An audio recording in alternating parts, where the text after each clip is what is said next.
Welcome back to Galaxy Recaps. Today we'll be diving into an action fantasy thriller titled Mortal Kombat. Enjoy the recap. The movie begins in the early 17th century. Hanzo Hasashi of the Shirai Ryu clan is away fetching water for his family when a rival clan, led by Bai Han, launches a deadly attack on his household. Hanzo's wife quickly hides their infant daughter and tries to escape with their young son, but they are caught by Bai Han. Helpless against his icy onslaught, they fall victim to his merciless attack. Hanzo rushes back, but he is too late. The sight of his slain family fills him with grief and rage. Sensing the presence of assassins around his home, Hanzo fights back with unparalleled skill, letting his sorrow fuel his expertise. Armed with a small blade tied to a rope, he faces Bai Han's men, striking them down with precision and ferocity. The showdown culminates in a fierce duel between Hanzo and Bai Han. Though Hanzo is fatally wounded, he fights on with relentless determination, momentarily gaining the upper hand.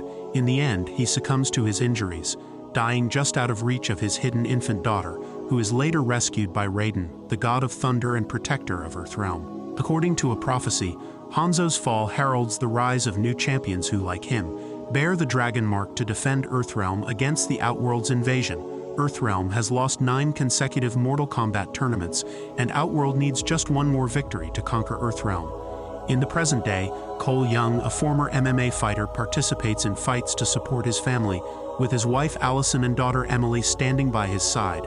Special Forces Major Jackson Jax Briggs watches one of Cole's matches and sees potential in him. However, Cole's opponent proves too strong, forcing him to tap out. Meanwhile, in Outworld, the sorcerer Shang Tsung is anxious about the ancient prophecy. Despite Sub-Zero's assurance of victory in the tournament, Shang Tsung orders him to eliminate Earth's champions, aiming to bypass the need for a tournament altogether. Back in Earthrealm, Emily gives her father a strength bracelet she made to match the one she wears. Just then, Jax approaches and introduces himself. Praising Cole's dragon logo, Emily mentions it's a birthmark and gets Cole to show it to Jax. Later, Jax discreetly follows them to dinner and reports seeing the mark. Suddenly, it begins to snow, signaling the arrival of Sub-Zero. The gentle snow quickly turns violent, and Cole and Allison rush to Emily's side. Jax offers the family a ride to safety, driving through Sub-Zero's attacks. As they speed away, Jax informs his partner, Sonya Blade, about their impending meeting and explains that Sub-Zero is hunting them both. He reveals his own dragon mark to Cole, explaining that it signifies being chosen to fight for Earthrealm. They encounter Sub-Zero, and Jax urges Cole to get to Sonya while he holds off their icy adversary. Jax prepares for combat, arming himself as Cole and his family cautiously leave. Following Sub-Zero's icy trail, Jax's weapon soon proves useless against the formidable opponent. The battle turns into a brutal hand-to-hand fight. Despite Jax's military experience, he is overpowered and loses both his arms to Sub-Zero's chilling powers. Meanwhile, Cole reaches the safe house Jax had mentioned and discusses with Allison his plan to leave and meet Sonya Blade. With his dragon mark acting as a beacon for Sub-Zero, he insists on keeping his family safe. In Outworld, Melina reports to Shang Tsung that Sub-Zero has eliminated another Earthrealm champion, though one managed to escape. Confident in their previous victories achieved by breaking the rules, Shang Tsung orders the release of the reptilian Saizo. Later, Cole meets Sonya, who confirms his identity by demanding to see his mark. She leads him to a hidden lair in her house, filled with information she and Jax have gathered on the dragon markings. She reveals that 7 years ago, she and Jax were on a mission targeting a superhuman individual marked by the dragon symbol. When Jax finally subdued the target, the mark transferred to him, sparking his and Sonya's quest to uncover its significance. Cole learns about the Mortal Kombat tournament, and that the dragon mark signifies being chosen as a fighter for Earthrealm. Sonya also reveals she captured a Black Dragon clan mercenary named Kano, who got his mark after killing another champion. Just as she mentions not having a mark herself, they are attacked by the invisible reptilian Saizoth. Cole is thrown aside, and while Saizoth attacks Kano, Sonya stabs it, forcing it to retreat. When Saizoth returns, Kano uses a flare to reveal its position and follows its movements. Working as a team, Cole hands Sonya a knife, which she plunges into Saizoth just before Kano rips its heart out. Later, Sonya realizes Kano knows the location of Raiden's temple. Her extensive research revealed that it is where warriors train for mortal combat, but she hadn't been able to find it. When Kano refuses to help, choosing his freedom instead, Sanya bribes him with a promise she can't keep. Convinced, Kano arranges for them to travel with a friend who owns a plane. Mid-flight, Cole is haunted by Hanzo's spirit urging him to unleash his power. He startles awake just in time to jump off the plane. Trekking across the desert, Sanya and Cole follow Kano's lead. They argue, and Kano challenges Sanya to take his mark by killing him. She fights impressively but refuses to deliver the final blow, choosing not to gain a champion's mark that way. They continue their journey and eventually encounter Liu Kang from the Shaolin Order of Light, who has been waiting for their arrival. Sanya recognizes him as one of Earthrealm's champions, and he leads them to Raiden's temple. Liu Kang mentions that Kano and Cole's training must begin immediately, as the tournament is fast approaching. Leading them through tunnels, he uses his power to light the way to the temple entrance. Inside, Sanya is relieved to see murals depicting the history of mortal combat, even recognizing Outworld, Earthrealm's greatest enemy. Cole notices Baihan and Hanzo's mural, haunted by his recurring nightmares, but keeps this to himself. The group arrives to find Liu Kang has brought Jax to the temple, trying to find a way to extend his life. They are presented to Lord Raiden, who is unimpressed with the unprepared state of Earthrealm's champions. Soon, Kung Lao joins his cousin Liu Kang to defend the temple as Sub-Zero and Shang Tsung arrive. Raiden invokes thunder to shield the temple, forcing their enemies to retreat. Training begins, with Liu Kang and Kung Lao explaining the Arcana, an inner power gifted by the Dragon Mark. While Cole and Kano train in the fight pit to unlock their Arcana, Sanya stays with Jax, who is now fitted with mechanical arms. Over the next few days, Cole fights Kung Lao and Kano faces Liu Kang, striving to unlock their inner powers. Sanya oversees Jax's training, but his mechanical arms feel inadequate. One night during dinner, Kano gets into a heated argument with Kung Lao and Liu Kang. His anger triggers his Arcana, allowing him to shoot a laser from his eye. Unfortunately, Cole fails to invoke his inner power despite numerous attempts. Without his Arcana, Cole is deemed a liability. One day, Raiden reveals to Cole that he is a descendant of Hanzo Hasashi.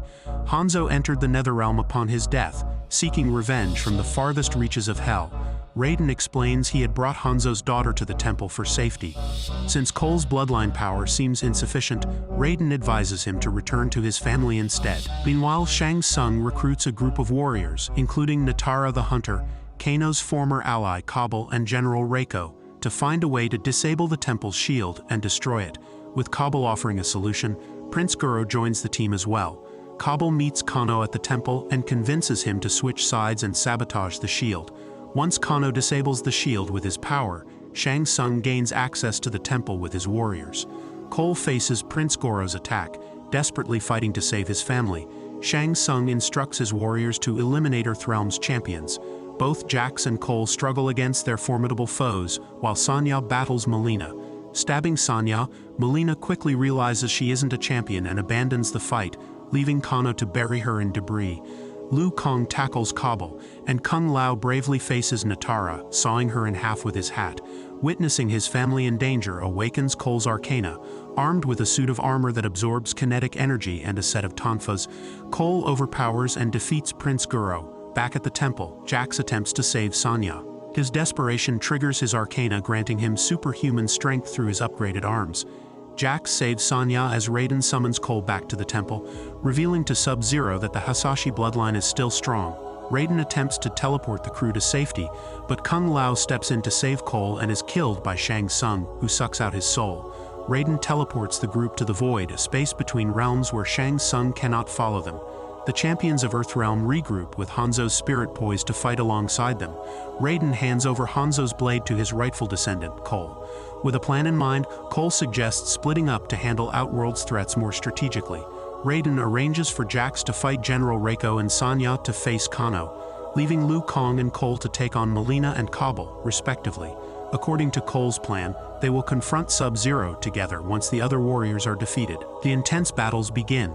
With his upgraded arms, Jax is no longer helpless and decisively ends General Reiko's life. Sanya, with her superior combat skills, takes on Kano despite his unlocked Arcana. She manages to defeat him, and his Dragon Mark transfers to her. Fueled by grief over losing Kung Lao, Liu Kang fights Kabal with renewed determination and heroically eliminates him using his fire powers. Cole, meanwhile, is overwhelmed by Melina until Sonya arrives, revealing her newly awakened arcana of firing energy blasts, taking Melina out. Sub-Zero then abducts Allison and Emily, luring Cole into single combat, intending to end the Hasashi bloodline once and for all. Despite Cole being overpowered by Sub-Zero's icy abilities, he uses Hanzo's blade, which resurrects Hanzo as the undead ninja Scorpion. Now, Scorpion finally has the chance to exact retribution for Sub-Zero's crimes against his family. Showcasing his superior skills, Scorpion easily overpowers Sub-Zero. However, unwilling to concede defeat to an old nemesis, Sub-Zero returns to the fight. As Cole struggles to free his family from the encasing ice, Scorpion, reminded of his own family's fate, recognizes Cole as his descendant. Together, they face Sub-Zero in the name of the Shirai Ryu clan. Despite being partially incapacitated by Sub-Zero's ice, Scorpion's determination, coupled with Cole's resolve to save his family, overwhelms Sub-Zero. Scorpion burns away the ice, freeing Cole's family before delivering a fatal blow to Sub-Zero. Insisting he can handle Sub-Zero alone, Scorpion urges Cole to reunite with his family. Scorpion informs Sub-Zero that instead of burning in Hell's fire, he learned to control it. Unleashing the power of Hellfire, Scorpion ends Sub-Zero's life, settling his centuries-old vendetta.